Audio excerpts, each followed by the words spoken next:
Olá, sou Samuel Brito, profissional de educação física. Vou falar hoje na Sexta Metabólica sobre obesidade e atividade física.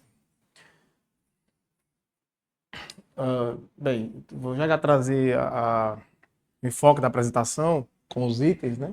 Eu sempre gosto de trazer essa imagem aí do Fernando Botero, que é minha inspiração na área, que todo mundo que gosta de obesidade, acho que vale a pena visitar um pouquinho da história dele e tal. E nós vivemos uma pandemia da obesidade, né? Embora exista o paradoxo da obesidade, discutir um pouquinho, porque vai entrar na esfera do exercício, tamanha a importância desse contexto. Depois, falar sobre os benefícios da atividade física, do exercício físico para pessoas com obesidade, existem mitos e verdades sobre isso. O que é que a gente faz para aumentar o nível de atividade física?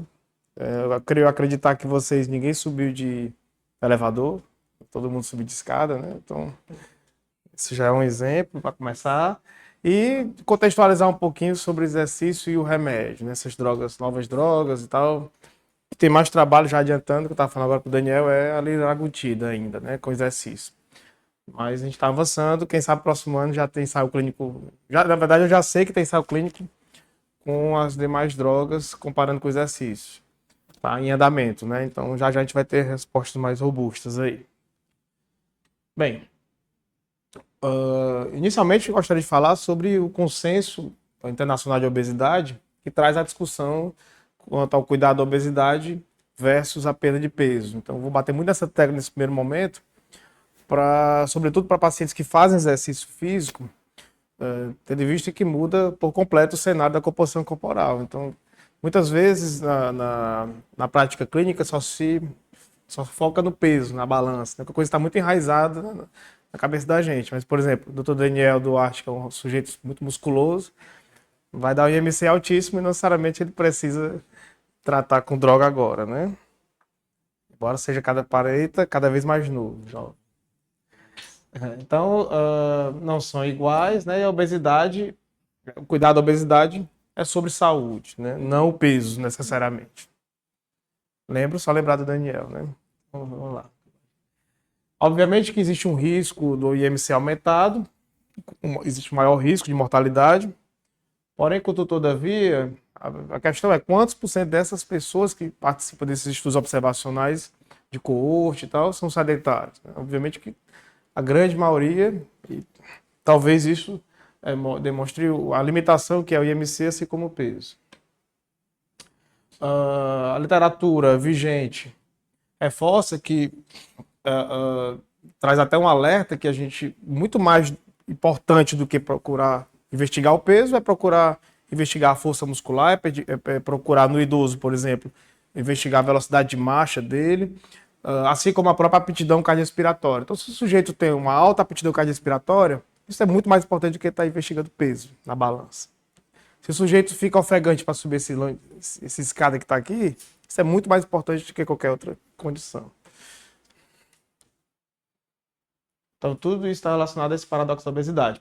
Obviamente que existem possíveis razões para o paradoxo da obesidade nas doenças cardiovasculares, a idade, pacientes com maior peso costumam ser mais jovens, o tabagismo, fatores de confusão não mensurados, menores reservas nutricionais, apresentação mais precoce de doenças cardiovasculares na obesidade, maior massa muscular associada a IMC elevado e o nível de aptidão física do paciente. É muito legal esse estudo, publicado em 2023, mostra dois pacientes com o mesmo IMC, mas com composição corporal completamente diferente um do outro, né? Reforçando isso da importância de ter um olhar mais voltado para a qualidade da composição corporal, não necessariamente a quantidade. Obviamente que com o processo de envelhecimento existem várias alterações que vão além da massa gorda, né? Ou seja, da redistribuição da gordura. Existe a diminuição de força muscular, de funcionalidade, aumenta o processo inflamatório, que está relacionado com diversos desfechos negativos em saúde, seja desde doenças relacionadas à própria obesidade, seja risco de Alzheimer aumentado, enfim. A sarcopenia, que a gente sabe que não é só a massa muscular, pelo contrário, é possível dar o diagnóstico de sarcopenia pela perda de força, mais a perda da qualidade do músculo, que pode ser medido inclusive pelo ultrassom, assim como a perda de massa óssea, né? A população cada vez mais, a prevalência da osteoporose é crescente, e a gente sabe, vou mostrar a literatura, que algumas dessas drogas, das novas drogas para a obesidade, trazem repercussão na massa magra. Então, até que ponto o exercício minimiza essa condição? Tendo em vista que a maioria das pessoas estão tomando os remédios e não muda o estilo de vida. Então, a gente sabe que o processo de envelhecimento é caracterizado pelo aumento da massa gorda total do corpo e, simultaneamente, a diminuição da massa magra e densidade mineral óssea. Isso independentemente das flutuações gerais fisiológicas no peso e no IMC. Então, esse aqui eu não tinha colocado no passado, não. Acho que é um estudo mais recente, né? Publicado em janeiro do ano passado. Bem, a obesidade tem como meta de tratamento reduzir a adiposidade, mas também deve reduzir a obesidade osteosarcopênica, que está relacionada a tudo isso que eu falei anteriormente. Massa óssea, massa muscular, força muscular, funcionalidade. A questão é que o tratamento traz uma repercussão bem interessante no primeiro momento, obviamente, mas o tempo é uma variável também importante a ser levado em consideração, porque com o tempo o paciente tende a ter uma volta do apetite, né, aumentada, ter uma maior ingesta energética, ter um menor gasto energético, assim como um aumento do risco de reganho do peso corporal, sobretudo os que abandonam ou não continuam com o tratamento, né? Recentemente, viu, Daniel, uma aluna minha endocrinologista, que tu conhece, disse que o paciente dela ligou para ela lá do interior, dizendo, olha, eu vou tomar agora tal droga, tô tomando a liraglutida e vou trocar por conta própria para outra, porque estão vendendo aqui clandestinamente. Então, assim, é mais ou menos, é clássico, né? E fora os que param de tomar a droga por conta própria. Então, a gente sabe que o tratamento tem a sua eficácia, obviamente, medicamentoso, mas depois tende a ter, o tempo tende a trazer o reganho de peso, sobretudo os que não continuam o tratamento de maneira adequada. Veja que interessante, ó. A idade para massa, isso voltando para a questão da massa muscular agora, a idade é responsável por menos 0,5% na redução de massa magra ou músculo, ou massa muscular.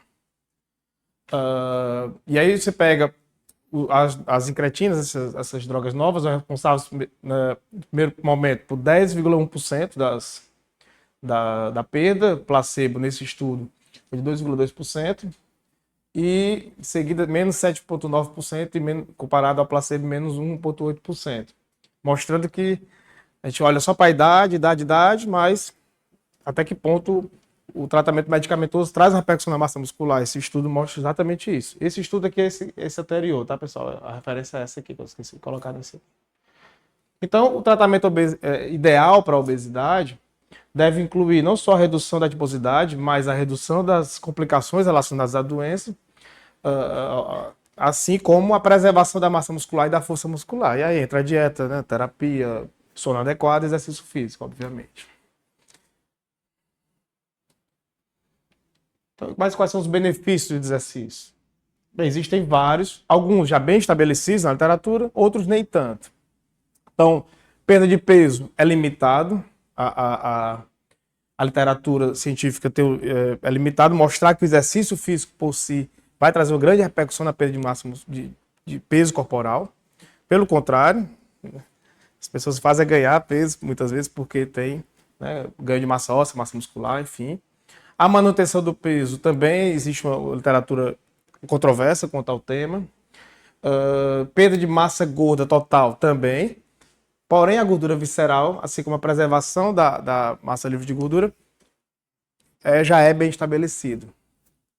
Isso significa dizer que mesmo que você não perca peso na balança, mesmo que você não perca gordura, percentual de gordura total, seja por uma avaliação de bioimpedância ou outro método de avaliação, a gordura visceral você vai estar perdendo por estar fazendo exercício de maneira adequada. Assim como o aumento da aptidão cardiorrespiratória, da força, enfim, de outros comportamentos alimentar. Quando você faz exercício, você tende a ter melhor saciedade e tende a ter também até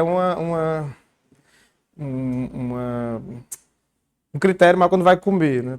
Tem a pensar sobre o alimento, ou, poxa, eu não vou jogar tudo que eu fiz para fora, né? Em geral, você tende a não ter uma recompensa como tem quando você está cansado, chega em casa, sou merecedor, aquela história de quem é da nutrição aqui? Sério, ninguém hoje, sempre tem bastante, né? Ah, tá, tá. Tá, entendi. Todo mundo da medicina? Não, tem físico.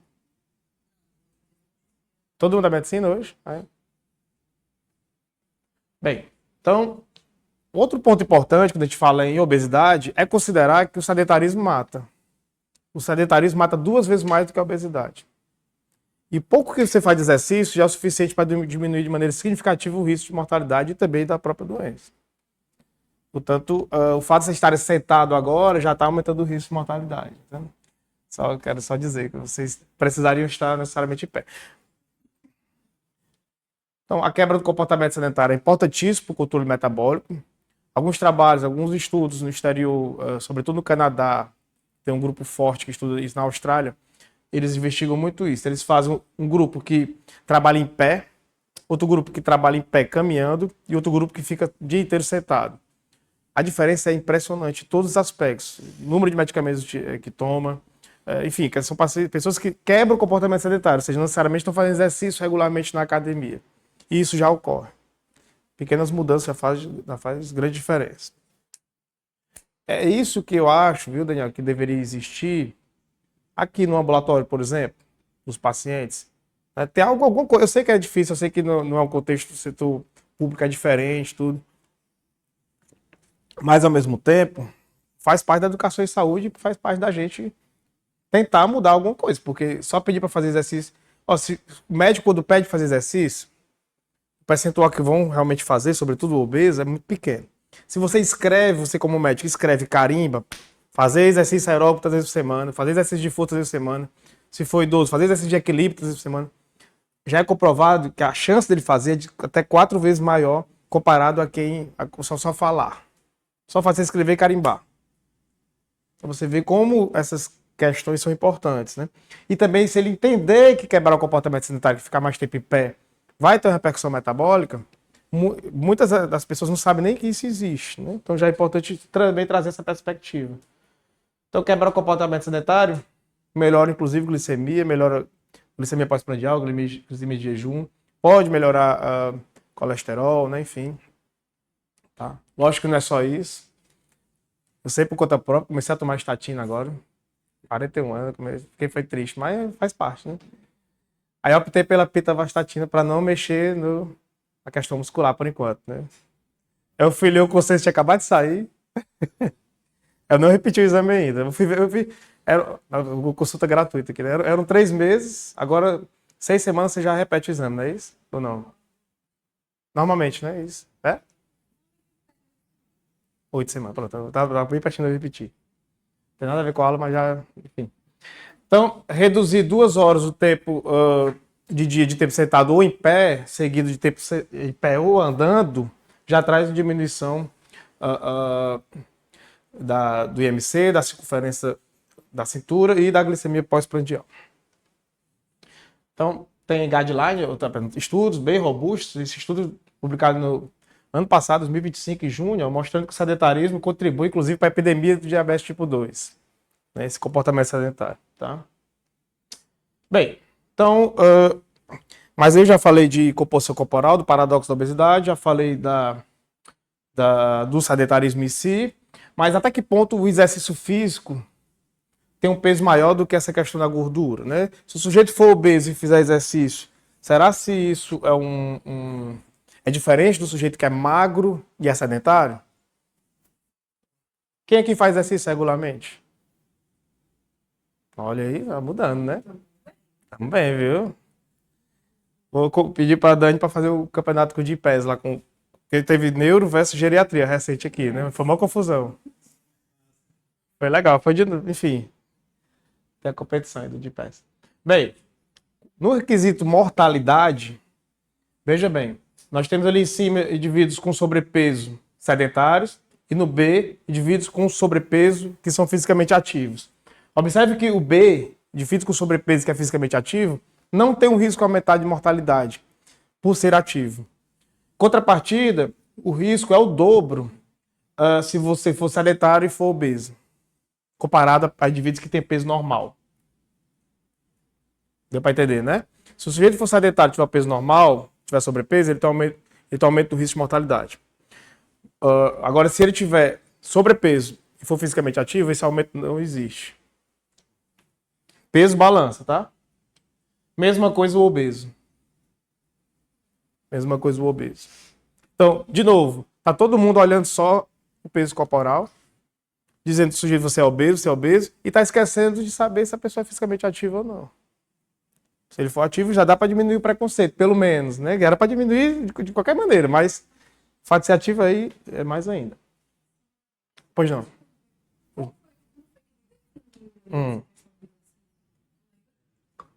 Lembro. Esse estudo, especificamente, é um estudo observacional, coorte grande, que utilizou instrumentos de avaliação pelo IPAC, que é um questionário de atividade física, a partir do que recomenda a Organização Mundial de Saúde e o Colégio Americano de Medicina e Esporte, sobretudo, que têm mais ou menos a mesma diretriz. Pelo menos 150 minutos de atividade aeróbica por semana, ou 75 minutos de atividade leve a moderada, ou 75 minutos de atividade vigorosa, aeróbica. Né? Então, que pode incluir treinamento de força desde que tenha mecanismo metabólico envolvido, que é ofegante, tal do treino, como o funcional faz muito, né? O crossfit e tal. Então é isso, é seguir pelo menos o mínimo disso aí.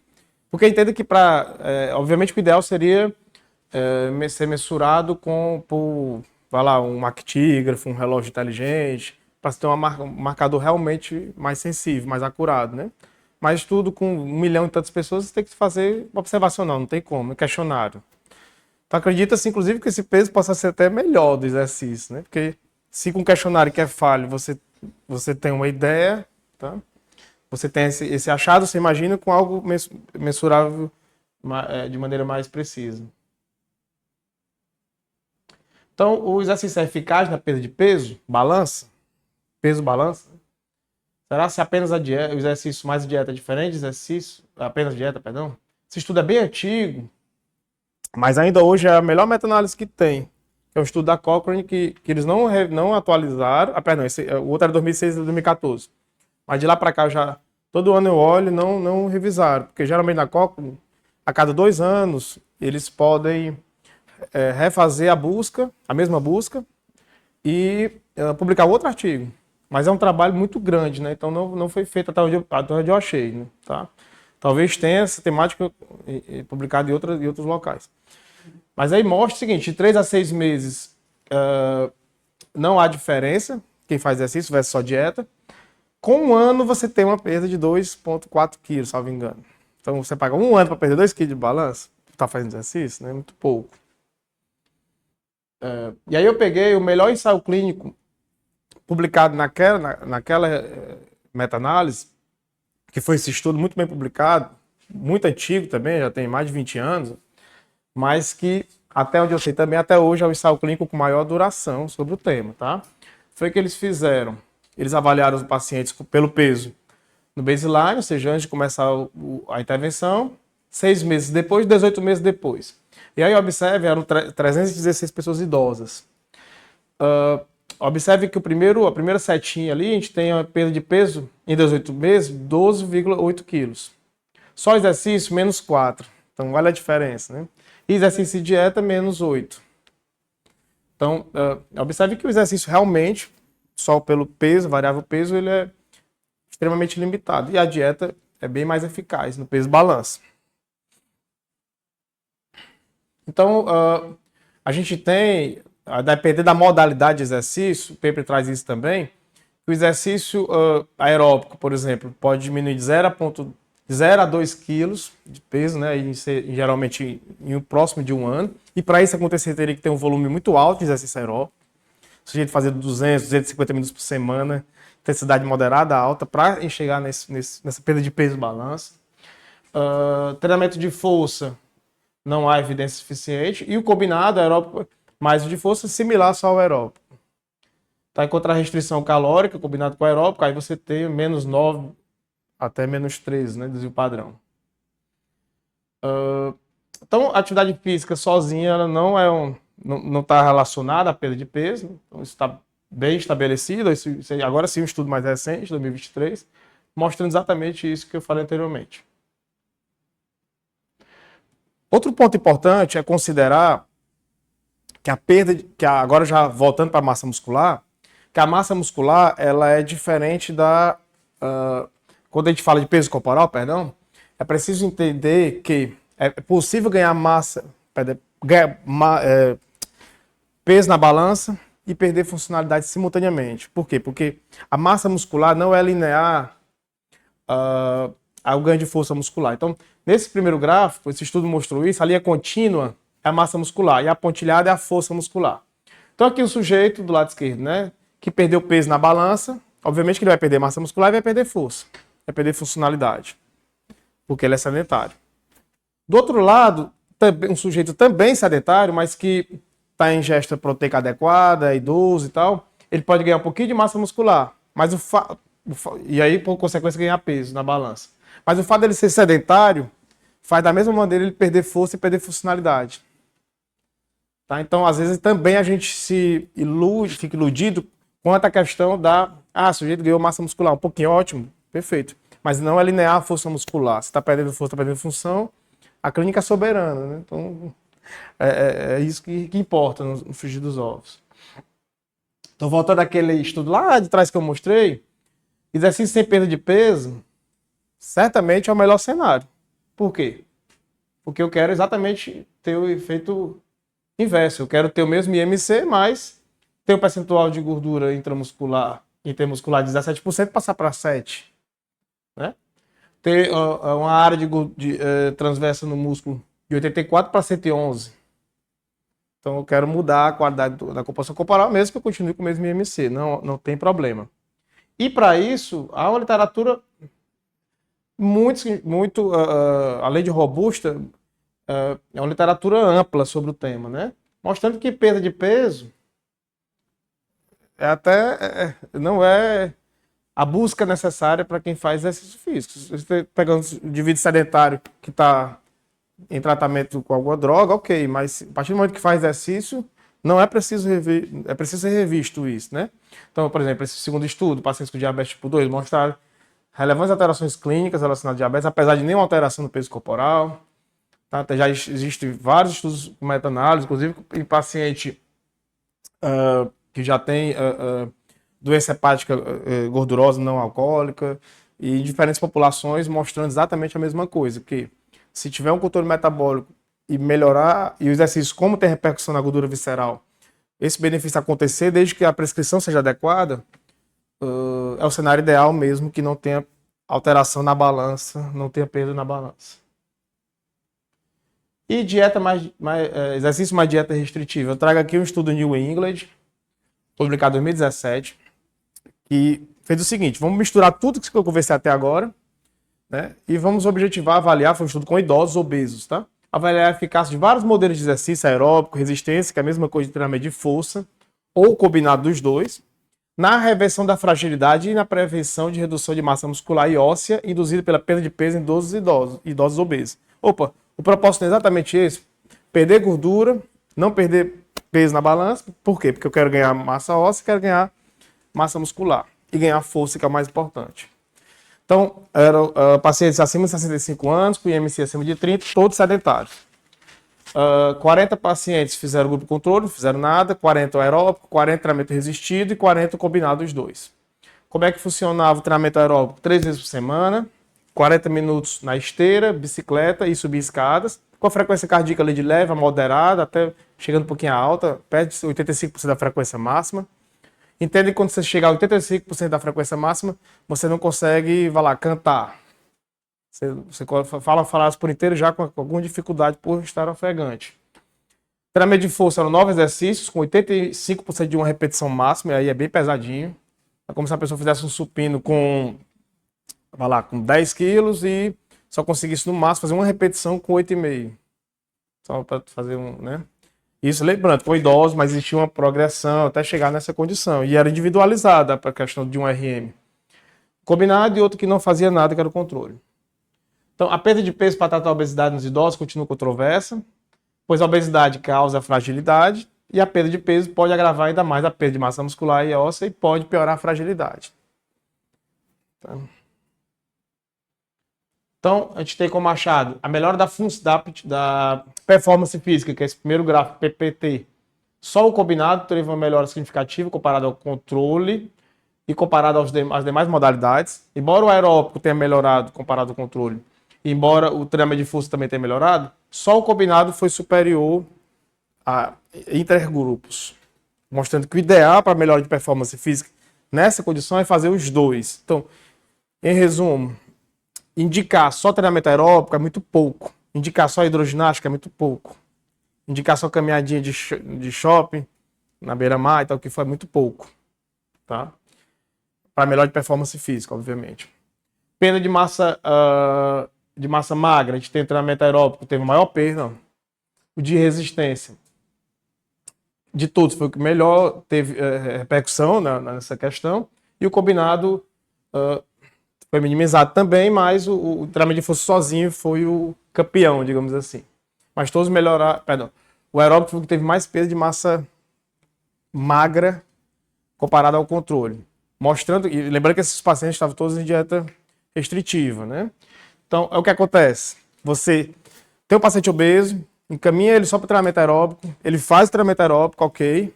Aí você parabéns, realmente vai ter muito benefício, mas para massa magra, tá aí, é o que tem mais perda.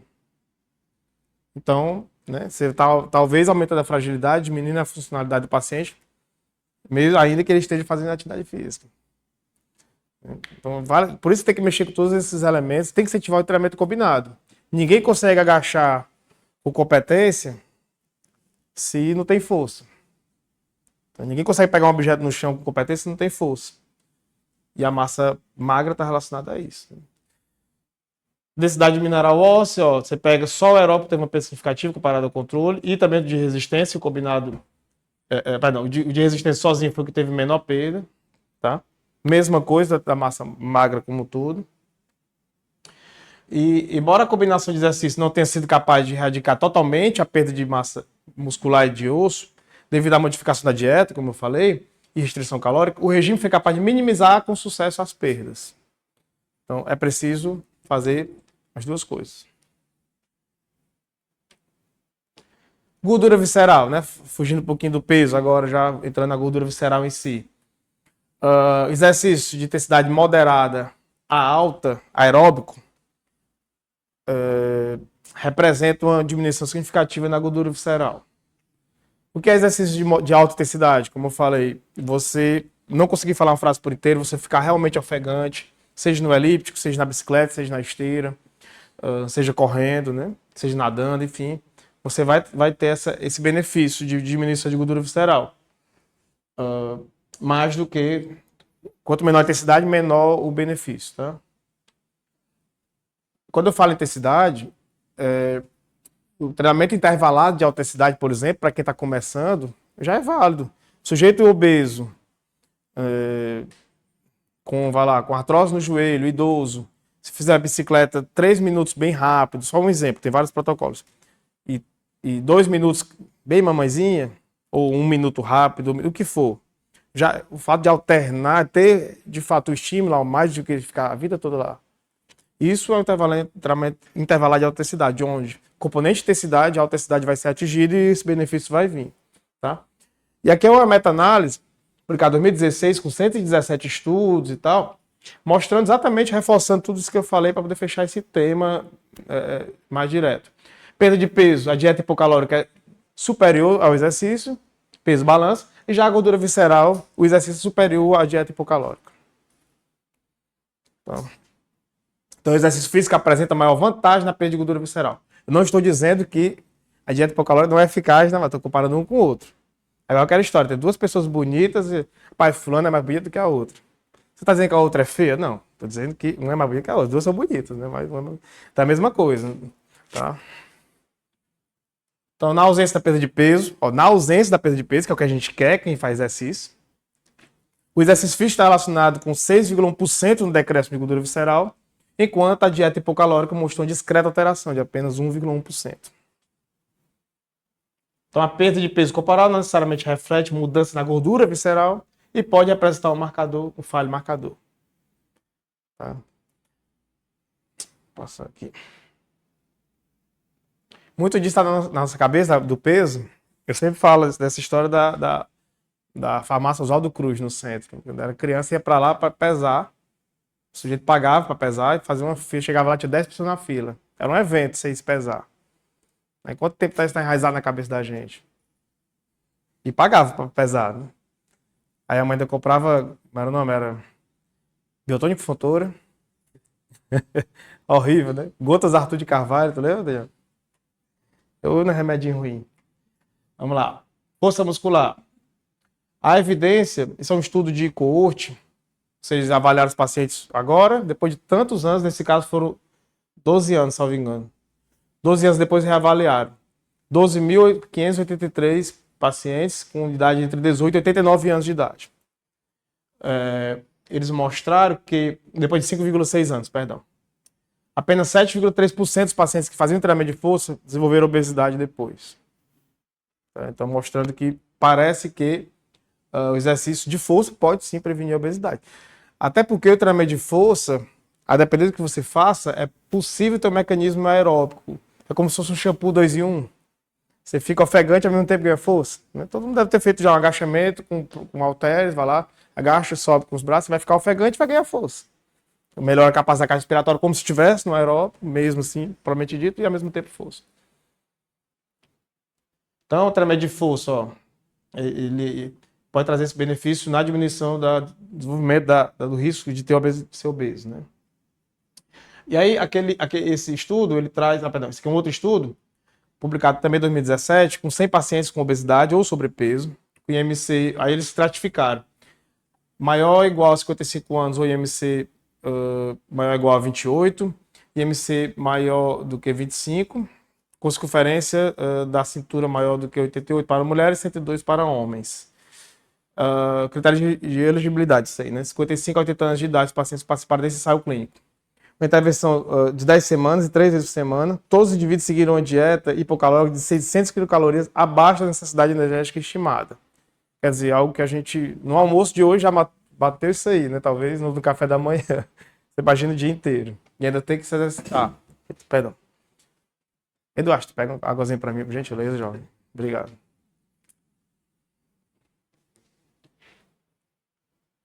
Bem, então foram divididos em 4 grupos, pacientes. Um grupo controle, um grupo que teve só ingesta proteica. Só voltar aqui no título. Efeito do treinamento de força,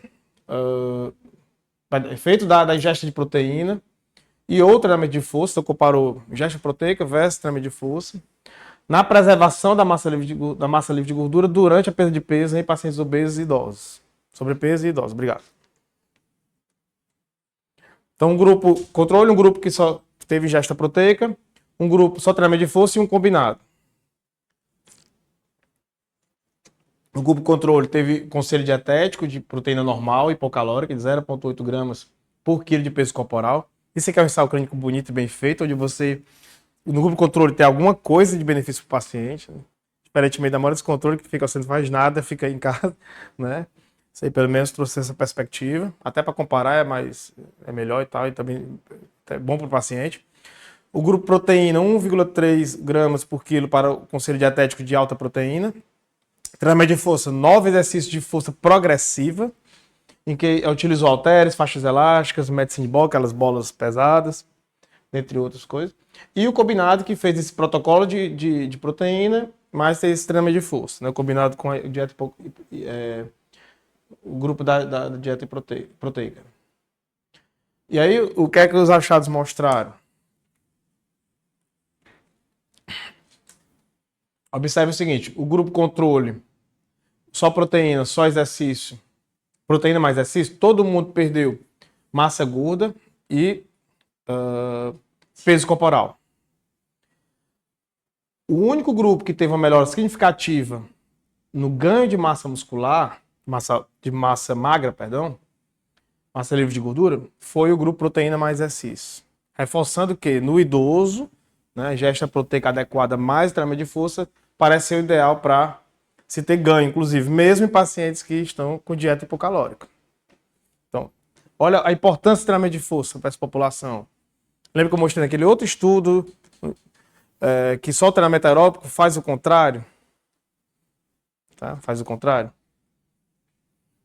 Vale lembrar que muitos exercícios aeróbicos, por exemplo, de bicicleta estacionária, seja com apoio lombar ou sem apoio lombar, o paciente não tem impacto ali, né? Massa óssea, você não vai ter benefício para ganho de massa óssea.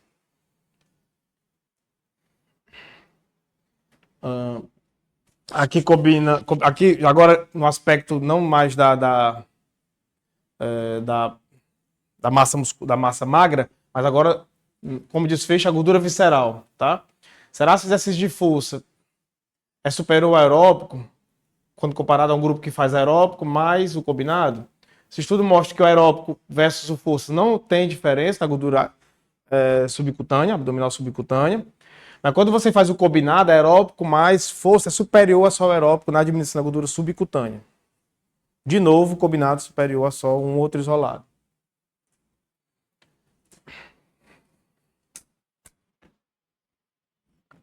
Aqui um outro ensaio clínico. Agora com o idoso obeso, eu trago muito idoso, porque se o idoso responde, o idoso tem todas essas alterações, quando é sedentário, sobretudo, você observa que a resposta que ele tem com o exercício, né? Assim, então, intervenção de 26 semanas, os pacientes foram randomizados em 4 grupos, um grupo não fez nada, ficou sedentário, um grupo só aeróbico, um grupo só de força, um grupo força mais aeróbico.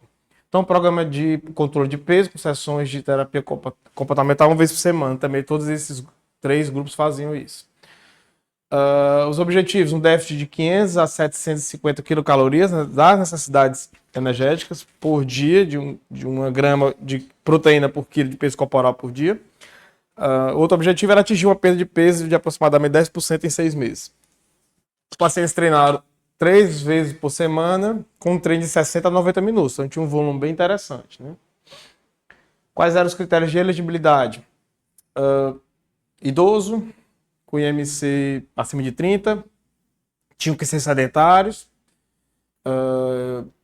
tinham que ser frágeis e não ter alteração no tratamento medicamentoso nos últimos 6 meses. Então, olha que interessante isso aqui. Peso na balança e massa gorda, houve uma diminuição significativa comparado ao controle. Já a massa magra, a única que foi preservada foi o combinado, né? Tanto o combinado quanto o... Pera, só voltar aqui para... Tanto o combinado quanto o treinamento de força foi o único que preservou a massa magra. Tá? Repito, estou falando de idoso, frágil, sedentário, tá? Reforçando a importância do treinamento de força e o combinado, na verdade, né? Comparado a só o aeróbico. Gordura subcutânea, todos os 3 perderam, mas a visceral, só o treinamento combinado diminuiu a gordura visceral de maneira significativa, comparado ao controle e comparado aos demais. Os outros melhoraram, ok, que é o laranja e o verde ali, assim como a própria gordura subcutânea, todo mundo melhorou. Ou seja, fizer só exercício aeróbico vai melhorar, a gordura subcutânea, só o treinamento de força vai melhorar, mas o combinado vai ser sempre superior, sobretudo na gordura visceral. Tá? Aqui gordura intramuscular e também a taxa de sensibilidade à insulina. Então, em resumo, mesmo obeso, frágil, sedentário, com 70 anos de idade e dieta hipocalórica, faça também treinamento de força. Faça aeróbico e faça treinamento de força. Isso será determinante para preservar a massa magra, perder gordura visceral, perder gordura intramuscular e aumentar a sensibilidade à insulina. Mesmo que o paciente tenha insuficiência cardíaca. Esse ensaio clínico foi feito com pacientes com fração de ejeção acima de 50%, mostrando que o combinado traz uma melhora significativa na massa muscular, no VO2, na qualidade do músculo, quando comparado a só o exercício aeróbico. Tá?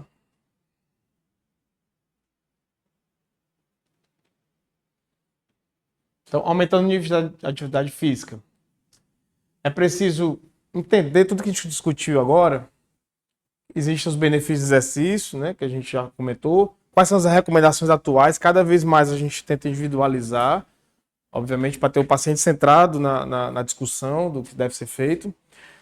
Considerar o nível de aptidão física do paciente é outro fator importante. Então, se o sujeito tem uma restrição osteoarticular, poxa, tanta coisa que pode ser feita para ele melhorar a força, para ele melhorar a capacidade cardiorrespiratória, mesmo que ele tenha insuficiência cardíaca, como eu mostrei, mesmo que ele faça hemodiálise, como meu pai faz, mesmo que, enfim, tem vários o alfabeto inteiro a ser prescrito para esse paciente ter benefício, né? Nós, profissionais de saúde, precisamos escrever lá no papelzinho, faça exercício tantas vezes por semana, repito, isso aumenta em 4 vezes a adesão para a prática de exercício, tá? A mudança de estilo de vida como um todo. Quebrar barreiras, enfim, tentar entender os objetivos dele, o que, é que pode ser feito. Hoje em dia no YouTube tem muito vídeo ensinando a fazer exercício em casa. Então, quem sabe não trazer... Vamos lá, pegar 4, 5 vídeos aqui muito bons para passar para todo mundo aqui do ambulatório. Você não está individualizando, não está, mas ao mesmo tempo você está trazendo a realidade e vai trazer benefício, né? Reitero, muito melhor do que só falar que ele não vai fazer. Então, o que a gente pode fazer, né? Tem muitas coisas. Isso aqui achei fenomenal. O aplicativo muda de preço de estacionamento em tempo real para regular o trânsito nas cidades. Que legal essa ideia aqui, né? Quem estaciona o carro aqui paga menos do que quem estaciona aqui. O que vocês acham da ideia? Fica todo mundo feito besta rodando, procurando estacionamento, para sair na boca do túnel, assim, né? Na cara do gol. Homem vai... Eu boto no Iguatemi, não tem aquela capela? O melhor canto. Lá no final daquela capela, onde tinha aqueles festivais de cerveja. É lá, pronto. Aí de lá eu saio, ó, pronto. Mais, melhor para a saúde. Eu devia pagar menos estacionamento por isso, né? Era uma ideia que já estão fazendo. Eu mostrei aqui, ó, né? Que já estão fazendo, ó. Pequenas empresas, grandes negócios. Olha onde é que saiu, né?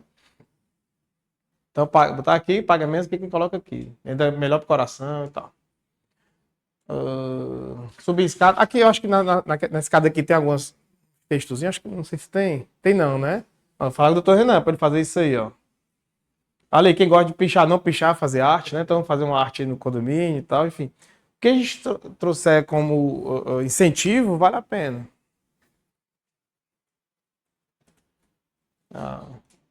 Então é isso, né? Tem muitas maneiras aí de mudar o cenário aí, de fazer com que você fique ali naquela história, aquela propaganda mesmo assim, visual.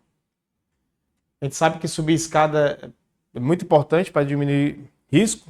É outra coisa importante, quebra o comportamento sedentário, faz exercício e tenta se mover ao máximo. Subir escada é fenomenal para isso. Existe diminuição de vários desfechos negativos em saúde, tem muito trabalho sobre isso, mostrando que você subir, quanto mais escadas você sobe no dia, menor o risco de doença cardiovascular.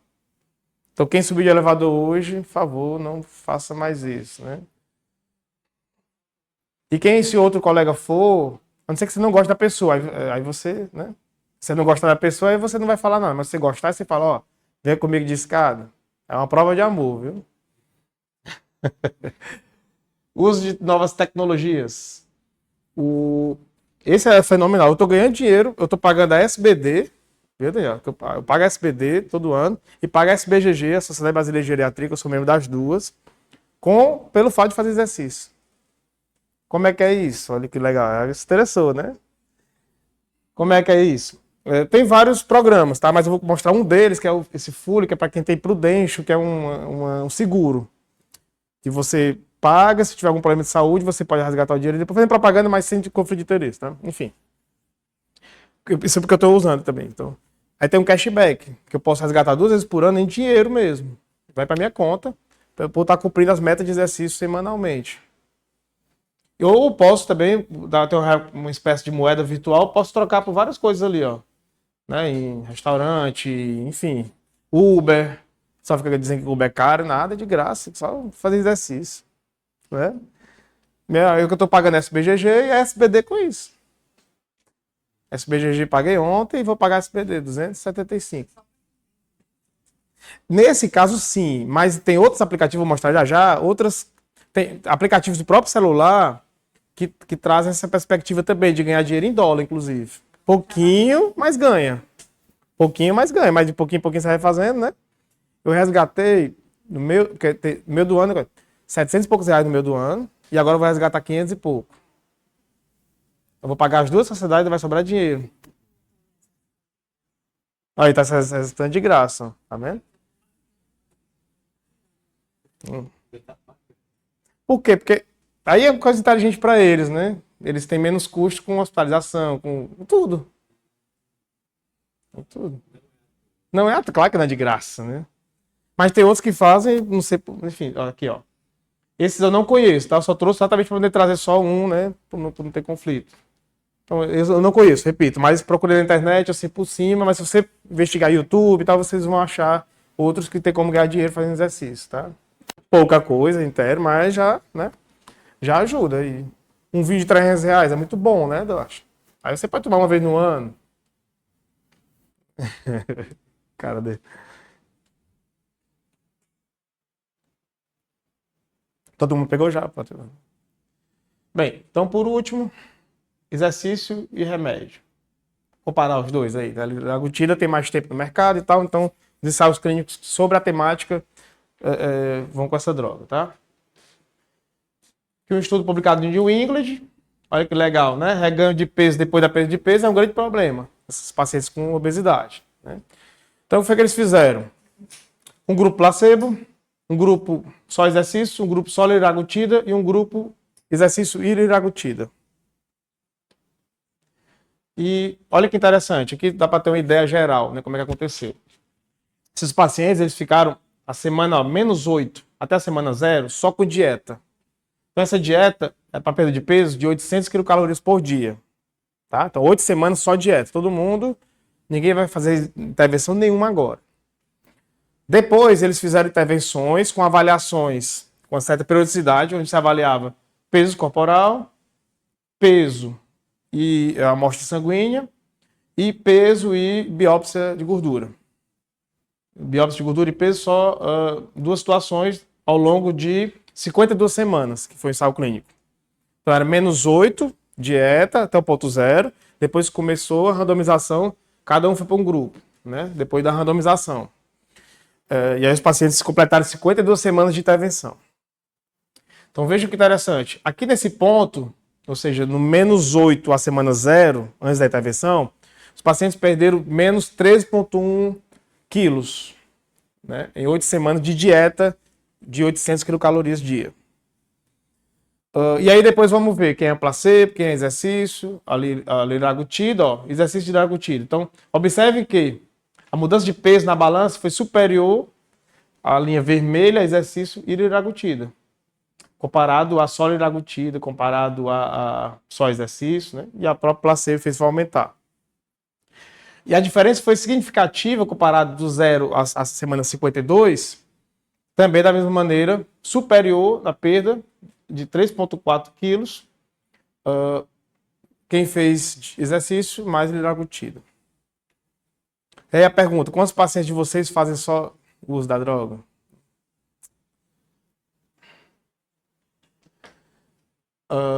Outro achado, agora não mais peso, mais percentual de gordura total, né? Mostrando também que o exercício de liraglutida sendo superior. Observe que o exercício e o grupo só liraglutida meio que empatado, mostrando a importância dos dois, né, em conjunto. Vale lembrar dos desfechos. Falei anteriormente que era peso, agora gordura corporal. E aqui eu tenho uma diferença significativa do exercício versus exercício mais liraglutida, como eu falei anteriormente. Tá? Aqui embaixo é a mesma coisa.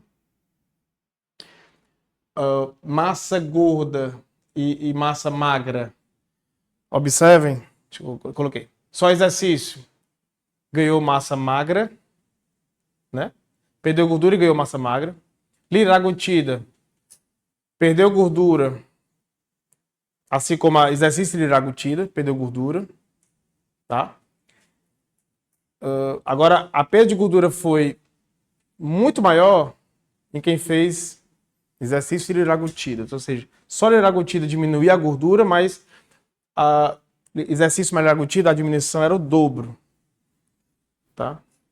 Isso no percentual de gordura e também já no ganho de massa muscular, só o exercício sozinho foi mostrando que a liraglutida de fato parece ter um efeito na perda de massa magra, né? Tanto é que o grupo que fez só exercício fez foi ganhar. E o grupo de liraglutida ganhou, mas muito discreto. E o grupo só liraglutida não ganhou nada, né? Perdeu gordura, mas a massa muscular nesse caso ficou da mesma maneira. Aqui, frequência cardíaca. Observem que o exercício diminuiu a frequência cardíaca, é uma coisa boa. A liraglutida aumentou a frequência cardíaca. Tá? Exercício e liraglutida, existiu um ganho, mas não significativo. Mas existiu uma tendência de ganho, né, que chama. Um intervalo de confiança considerável. Então, é preciso pegar esses pacientes e ver, a sua frequência cardíaca de repouso era tanto, tá tanto, tem que fazer exercício. Tem que fazer exercício, não... Bem, agora a massa óssea, esse estudo não tinha no passado, tá, Daniel? É o mesmo grupo que publicou aquele estudo New England, inclusive o desenho do estudo foi o mesmo, agora com análise secundária desse ensaio clínico, tendo como perspectiva como desfecho a massa óssea. Então aqui a gente tem, ó,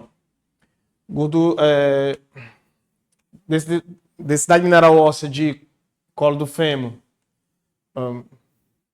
Observe que exercício de liraglutida existiu uma perda de massa óssea, mas só a liraglutida foi bem superior depois de 52 semanas.